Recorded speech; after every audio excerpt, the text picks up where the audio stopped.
to make the playoffs since 2014, and they'll be hoping to make a memory as well. And so let me go to Dominique Foxworth here and ask the very simple question. They're trying to pull off something that is not impossible. Do you think that Washington can surprise the entire world and knock Tampa Tom out of the playoffs on Saturday night?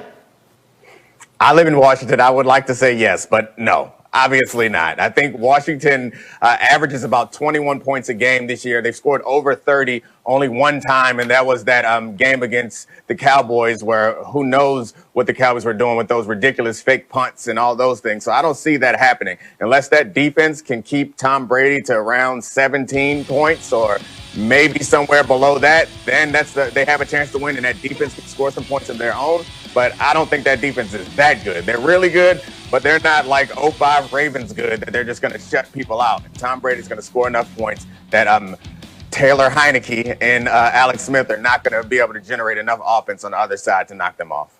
Yeah, you saw the number there from Hembo. Teams that beat Brady scored 27 a game. Shefty, let's go to that, the Washington quarterback situation where Alex Smith is working his way back from the calf, and Ron Rivera said that we will see, for lack of a better word, something of a platoon. What is the expectation for Washington?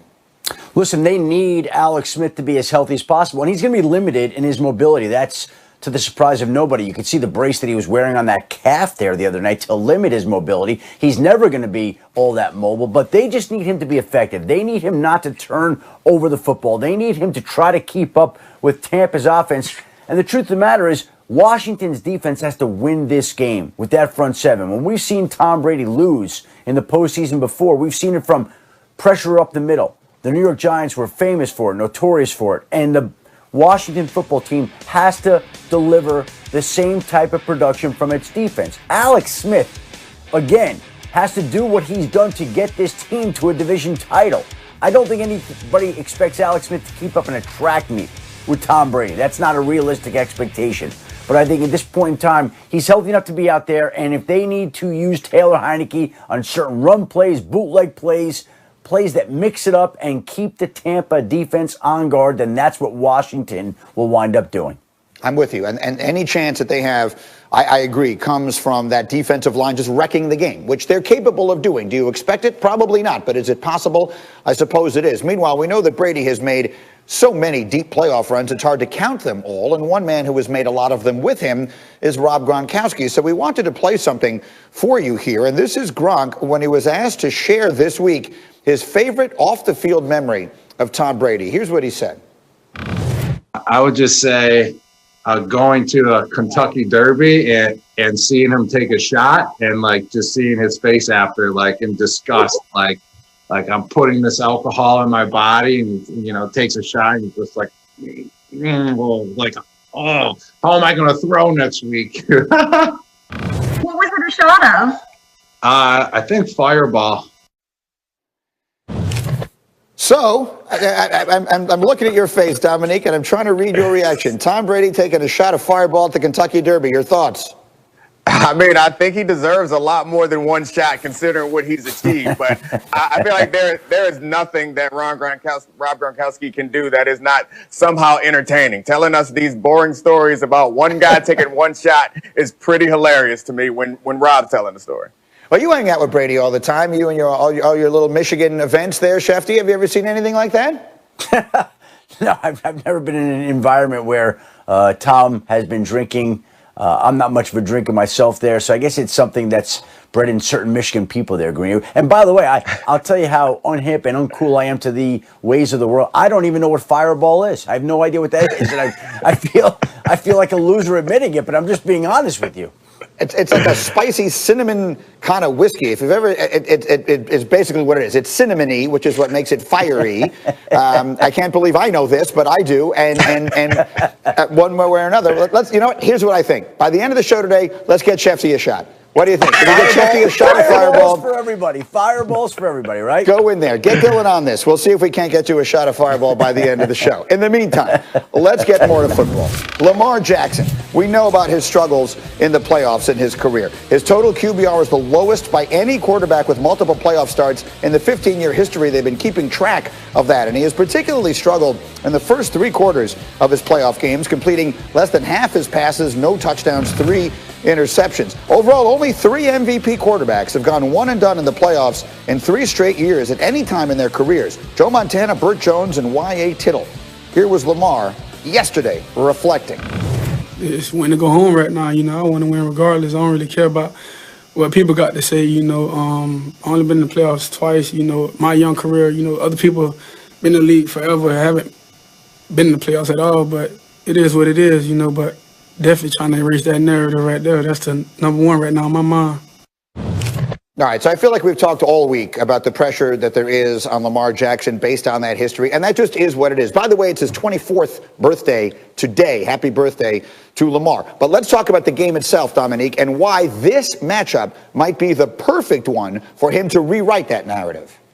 Yeah, I think it's great because it's a rematch from the team last year, and it'll look good to be able to knock that team off. But this team isn't the same team as last year. Their defense last year was average to slightly above average. Their defense this year is incredibly bad. Himbo sent me a stat that said that they are the second worst defense by efficiency in the playoffs in the last 15 years. That's a pretty porous unit, and Lamar Jackson is the most dynamic player in the league. So I think this is a perfect opportunity for them to impose their will and get that early lead that we know the Ravens play so well with. But I think the most important thing for them, and Lamar in particular, is to make them pay on first down with deep passes. I rewatched the old game that they played, or the game they played the Titans earlier in the season, and they did a couple play action deep shots, and Lamar knows he has to punish the Titans because they load the box. They were playing without a middle safety on many occasions in that situation, and when they were playing cover 4, the safeties were super aggressive on the run, so the big plays are going to be there.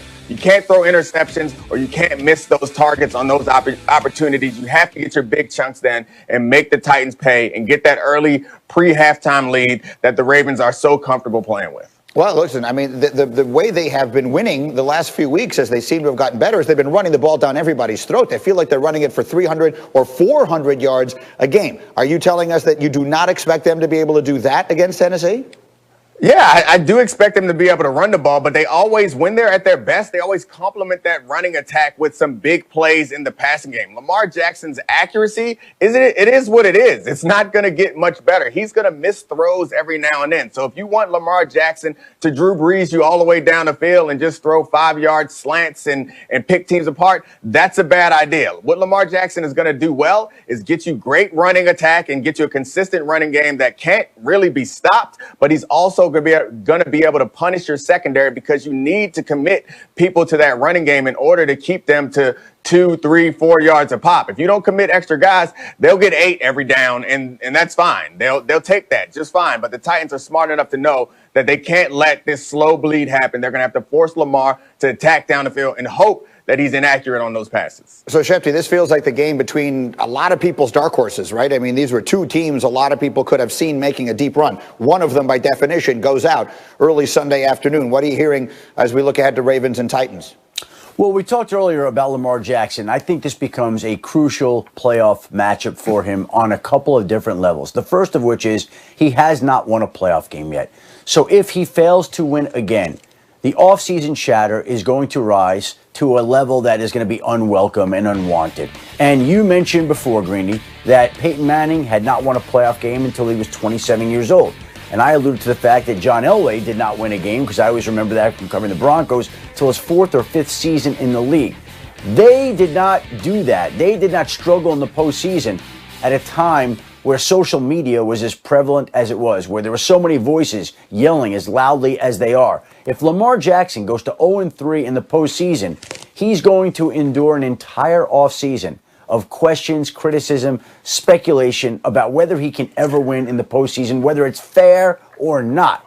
But the other factor to it is that he's eligible for a contract. And if we go back to last offseason, Patrick Mahomes won the Super Bowl, cashed in on his contract. Deshaun Watson went to the postseason, basically won a game, if I remember correctly. Yep. He got a big contract. And if Lamar Jackson loses to go to 0-3, he heads into an offseason where he's going to want a new contract, where the Baltimore Ravens are going to say to him, well, you haven't produced in the postseason yet. So for his sake, each win that he gets in the postseason is worth whatever playoff bonus check the